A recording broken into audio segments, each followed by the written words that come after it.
La tristesse se lit sur les visages de ses proches venus rendre un dernier hommage à Morane.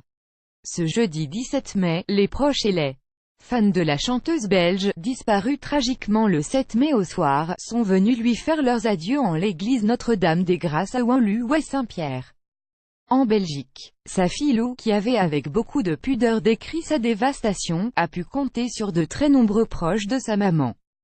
Catherine Lara, qui avait poussé Morane à faire carrière, était évidemment présente pour son amie de toujours.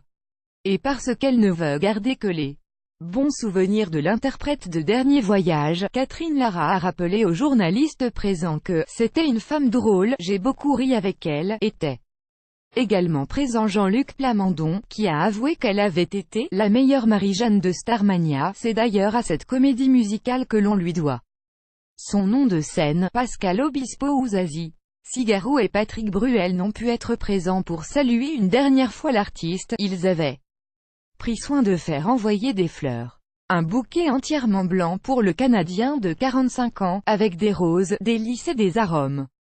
Ta voix réchauffe encore nos cœurs pour toujours. Repose en paix, ma belle Morane. Garou, le Français de 59 ans avait pour sa part choisi une composition en rose et blanc dans le large bandeau indiquait « Que de jolis souvenirs ensemble ». Patrick Bruel, Laurence Boccolini, elle, n'a pas eu la force de s'y rendre. La veille de sa mort, le 6 mai dernier, Morane remontait sur scène.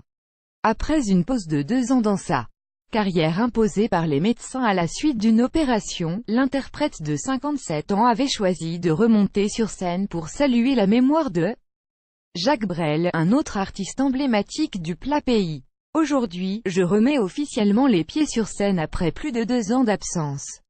Je ne vous dirai pas dans quel état je suis, vous devez vous en douter, avait-elle posté le matin de son duo avec Tiff Barrow.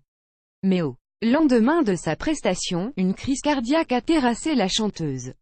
Depuis l'annonce de son décès, les témoignages se multiplient. Delio, qui révèle avoir éclaté en sanglots en apprenant la nouvelle à Lara Fabian, avec qui elle a chanté « Tu es mon autre », qui lui a rendu un vibrant hommage. Ils sont nombreux à pleurer la star à la voix de velours. Alors que samedi dernier les finalistes de The Voice avaient repris le Prélude de Bach, l'un de ses plus beaux titres qui a accompagné aujourd'hui sa sortie de l'église dans sa version instrumentale, 3 coachs étaient debout.